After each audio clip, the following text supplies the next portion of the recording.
Добрый день, уважаемые дамы и господа. Меня зовут доктор Нилс Душек.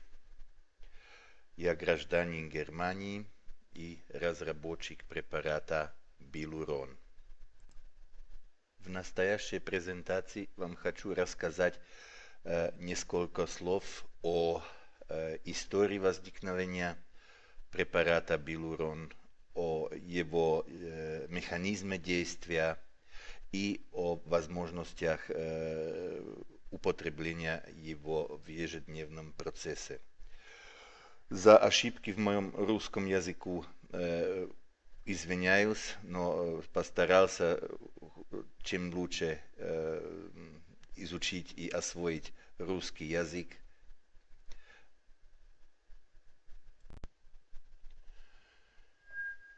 Препарат Билурон – это, можно сказать, ортомолекулярный препарат и производится в Германии. Производителем есть моя компания Grammarevit, и производим Билурон для Coral Club International. Билурон считается торговой маркой Coral Club International.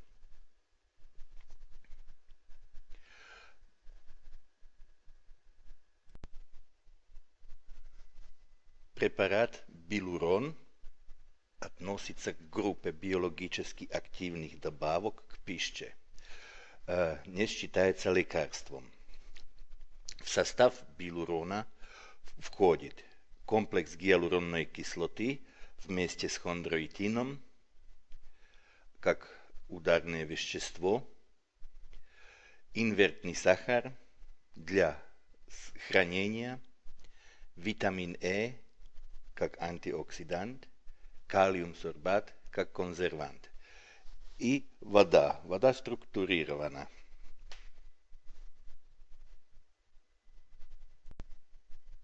Сначала несколько слов об истории препарата Билурон.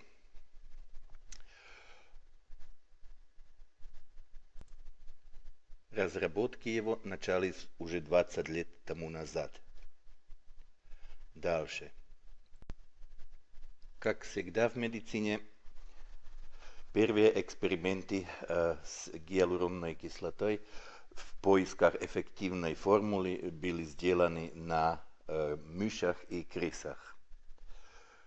После того мы прошли на экспериментальную базу с более крупными животными, собаки и лошади. В итоге в 2000 году мы закончили успешно испытания на лошадях и год позже испытания на добровольцах-спортсменах. Результаты эти покажу в следующих слайдах. И в 2013 году завершили одну из последних регистраций препарата на основе гиалуронной кислоты под названием Билурон в России. Дальше. На следующем слайде показаны результаты лечения хромоты у лошадей. Эффективность лечения после одномесячного приема гиалуронной кислоты оценивали ветврачи, и здесь следующие результаты. У 38% лошадей было улучшение, у 52% было значительное улучшение. Это все в сравнении с другими терапевтическими процедурами. Без изменений осталась группа 10% лошадей. То значит, что здесь получается для улучшения и значительного улучшения 90% результат. Ухудшение хромоты не показано ни у одной лошади. Дальше. Похожие результаты мы получили и у людей, как видно в слайде номер 8.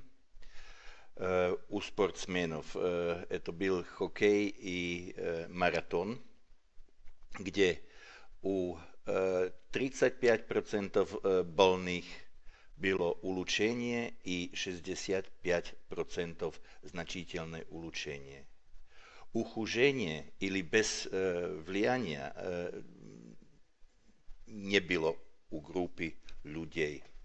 Мы поэтому спрашивали, почему этих 10% было у лошадей, и обнаружили при последующей проверке материалов, что там был значительный эффект ошибочной диагностики.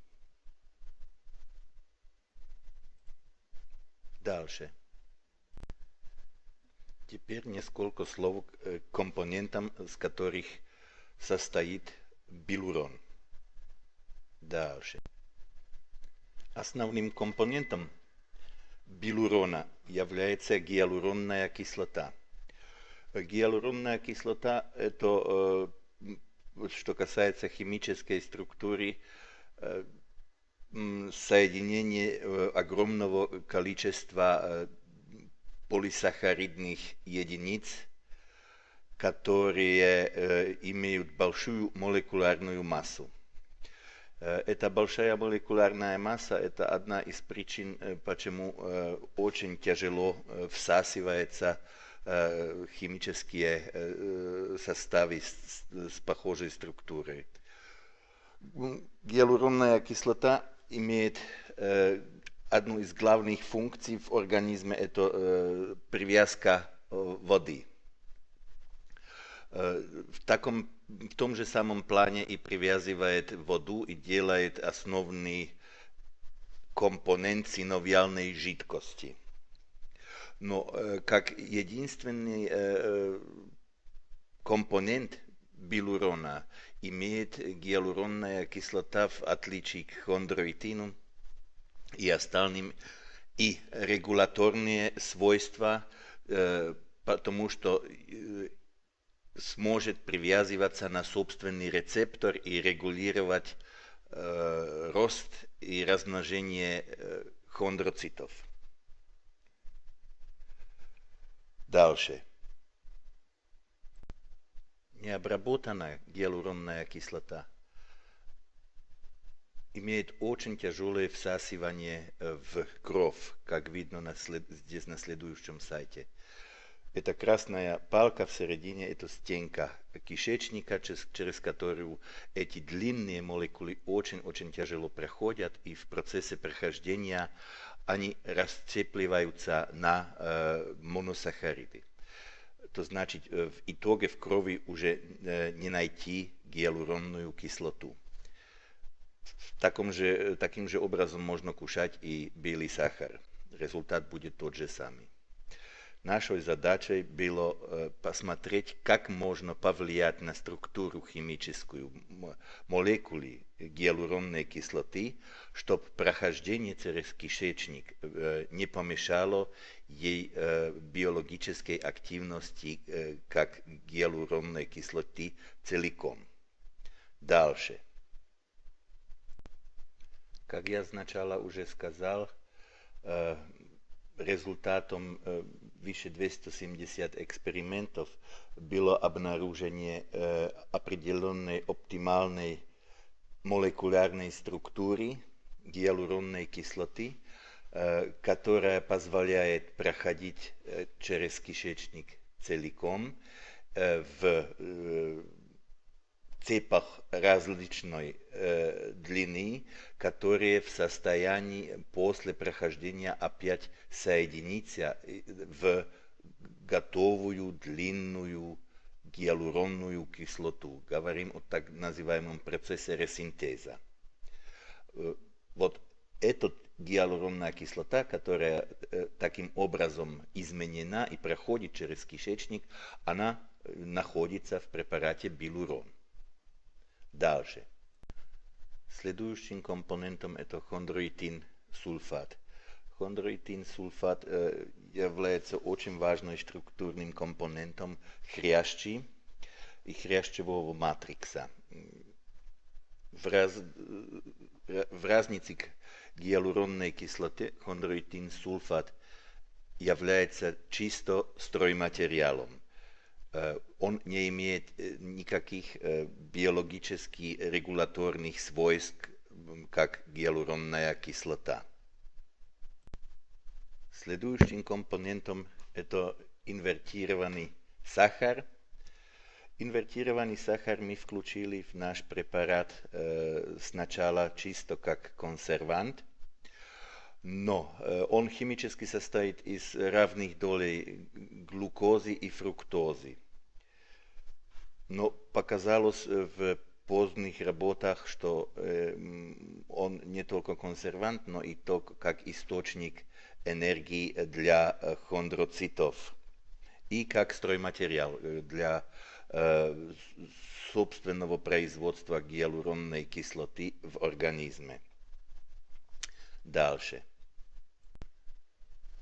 Эти два главные компоненты, гиалуронная кислота и хондроитин, они в нашем препарате вместе связаны ковалентной связкой во форме гиалурон-хондроитинного комплекса. Здесь на картине видно вот темные это хондроитинная структура и хондроитинная доль и белые это доль гиалуронной кислоты в комплексе. После прохождения кишечником в кровь приходят транспортными белками на капсулу сустава и проходят через капсулу в суставную жидкость. В этом моменте прохождения разделяется гиалуронно-хондроитинный комплекс и отдельно проходит гиалуронная кислота, которая накапливается в жидкости сустава, и отдельно проходит хондроитин, и хондроитин используется в хрящи как стройматериал. Дальше. Здесь на картинке видно здоровый сустав, который состоит из кости, хрящи, это желтые, суставной капсулы, зеленые, и синовиальной мембраны, которая ограничивает синовиальную жидкость. Основным компонентом этой синовиальной жидкости здесь синяя. Это гиалуронная кислота. Дальше. Здесь на следующей картинке видно тот же самый сустав изменен в процессе артрозы. Главным характеристиком больного сустава это то, что убивает хрящи и что капсула становится более толстой в сравнении с здоровым суставом. Дальше. В процессе наших разработок мы хотели объяснить для себя механизм действия гиалуронно-хондроитинного комплекса, который находится в препарате Билурон. Поэтому мы взяли гиалурон-хондроитинный комплекс и маркировали его радиоактивным маркером и смотрели его разделение в организме. Показалось, что уже в лимфу после приема проходит через 15 минут и до 2 дней может состоять в лимфе, пока не проходит в синовиальную жидкость. Это прохождение в синовиальную жидкость начинается 24 часов после приема. В синовиальной жидкости он связывается с рецепторами клеток хряща, хондроцитов, и с stimuliruje takým obrazom výrobotku собственной endogенной гиалуронной кислоты. Это покажем на следующих слайдах. Дальше. Что творится в суставах в процессе артрозы в течение приема билурона? До приема гиалуронно-хондроитинного комплекса находятся в суставах разрушенные хрящевые клетки, вот желтенькие, и в жидкости, суставной жидкости синовиальной находится гиалуронная кислота, но она частично изменена из-за процесса воспаления, который в суставе произошел. То значит, гиалуронной кислоты здесь минимум, поскольку здесь минимум гиалуронной кислоты, она не способна привязываться на рецепторы хрящевых клеток и так регулировать их действие. Рецепторы – это те стрелки, которые видно из желтых клеток. Дальше. С момента первичного приема билурона начинается в организме процесс насыщения гиалуронной кислотой. То значит, мы приводим из наружья гиалуронную кислоту, которая накапливается в синовиальной жидкости. Тем же образом в синовиальной жидкости уже два варианта гиалуронной кислоты. Первоначальная, которая была изменена воспалительным процессом, и здесь видно желтенькая, которая в препарате билурон. Таким образом повышается концентрация гиалуронной кислоты, и при определенной концентрации начинает привязка гиалуронной кислоты на собственный рецептор. Этот рецептор это специфический для гиалуронной кислоты, который на поверхности хондроцитов, и он после привязывания гиалуронной кислоты активизируется. Это значит, там красным цветом здесь показано. Активированный рецептор позволяет клеткам размножение, пролиферацию и выращивание новых клеток в хрящи. В том же часе идет и во время приема идет и повышение концентрации хондроитина, который накапливается в жидкости, но он пока еще без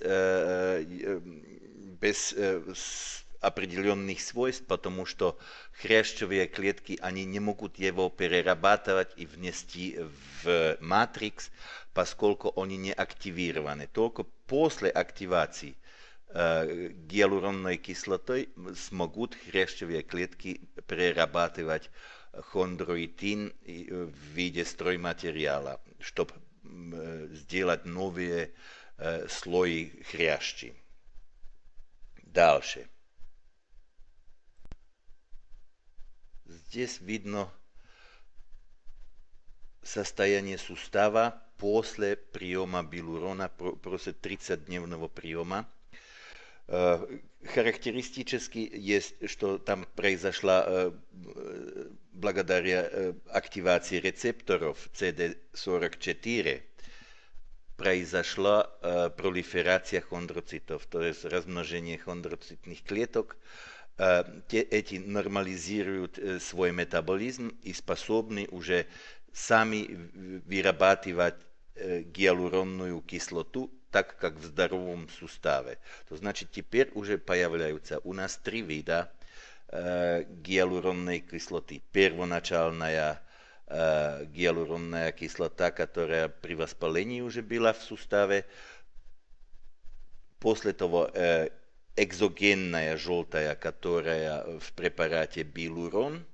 И как результат оздоровления появляется третья форма эндогенная гиалуронная кислота, которую выпускает организм себе сам. Дальше.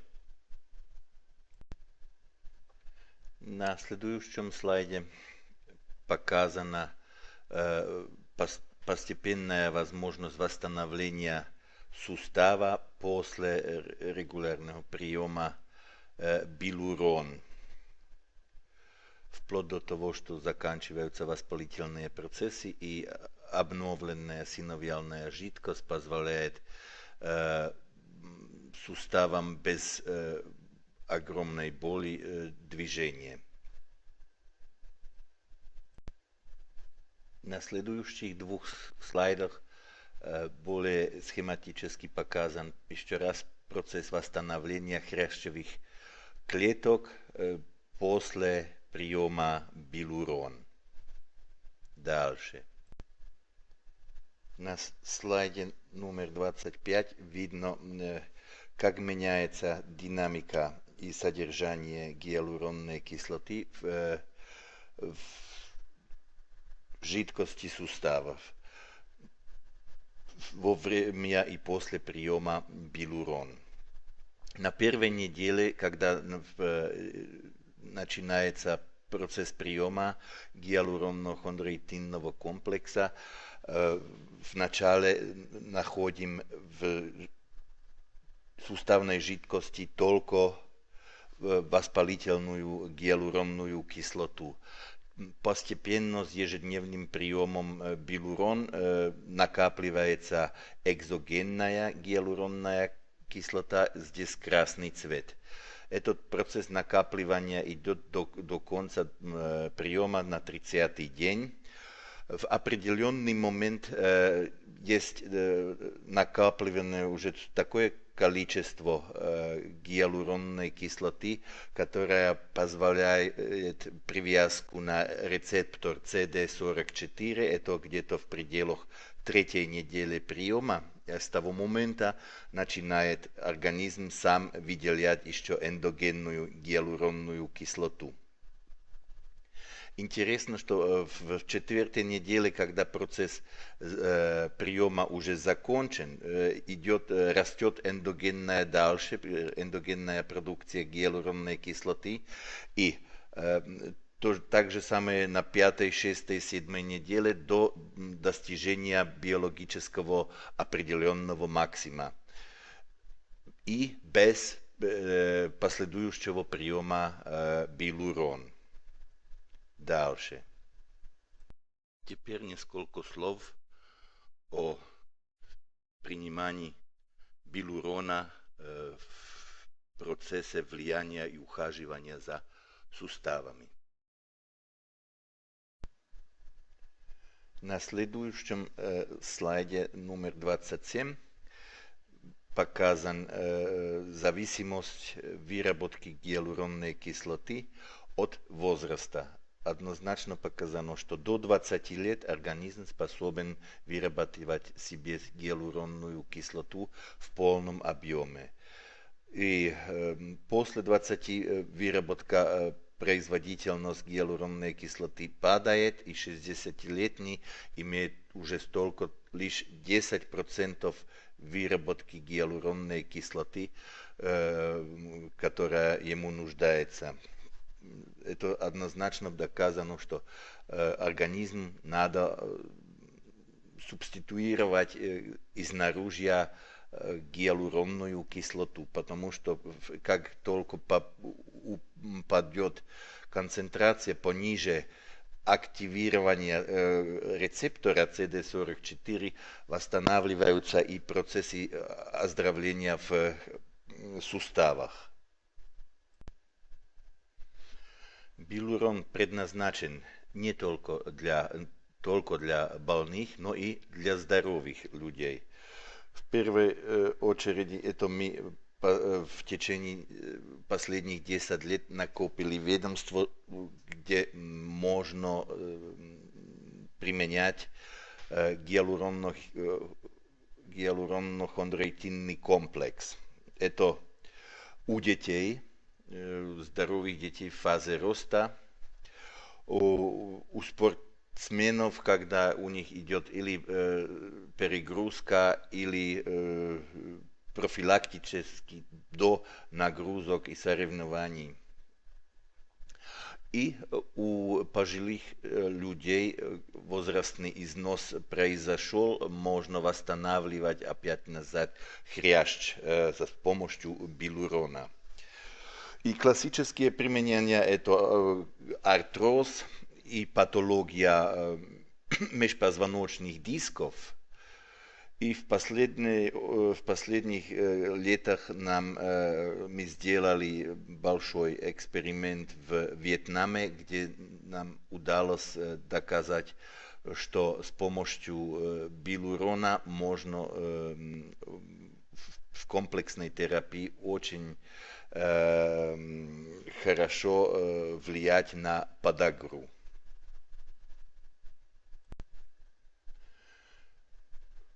Суммарно можно сказать насчет билурона, что он свое действие полностью направляет на первопричину артроза, то значит восстанавливает хрящ. Поскольку он ортомолекулярный препарат, есть полностью без побочных эффектов, и можно его подавать и принимать пациентам, которые получают разные лекарственные средства.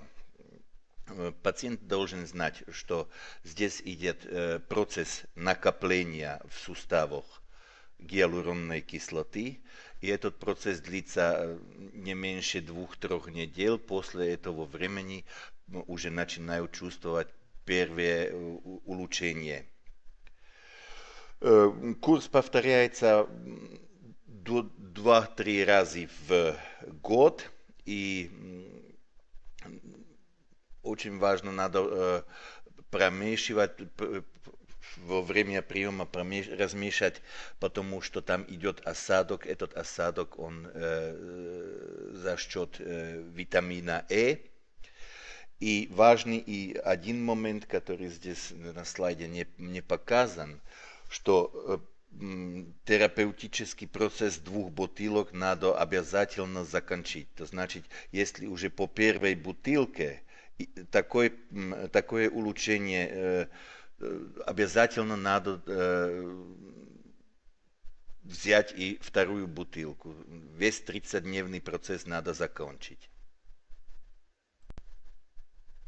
Если сравнить наш билурон с другими хондропротективными препаратами, за счет того, что у нас находится комбинация и гиалуронной кислоты вместе с стройматериалом, то значит с хондроитином, имеем несколько преимуществ, которые в остальных препаратах не находятся. Самым главным преимуществом есть, что мы не только регулируем через рецептор CD44 пролиферацию хрящевых клеток, но и сразу же дадим им стройматериал хондроитин, чтобы восстановить хрящ в суставах. Dalším преимуществом есть, что билурон можно принимать и профилактически. Там это не рекомендуется профилактически при инъекции, использовании инъекций. А он работает и в тяжелейших формах, то значит, когда сам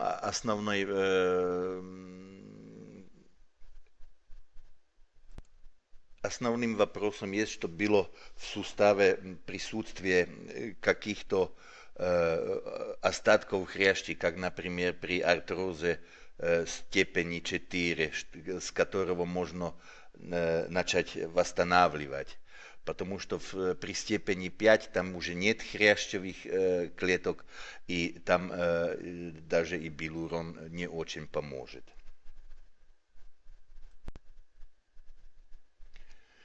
Билурон разработан и производим в Германии. Поставляем его в 35 стран мира и под названием Билурон теперь и в Россию.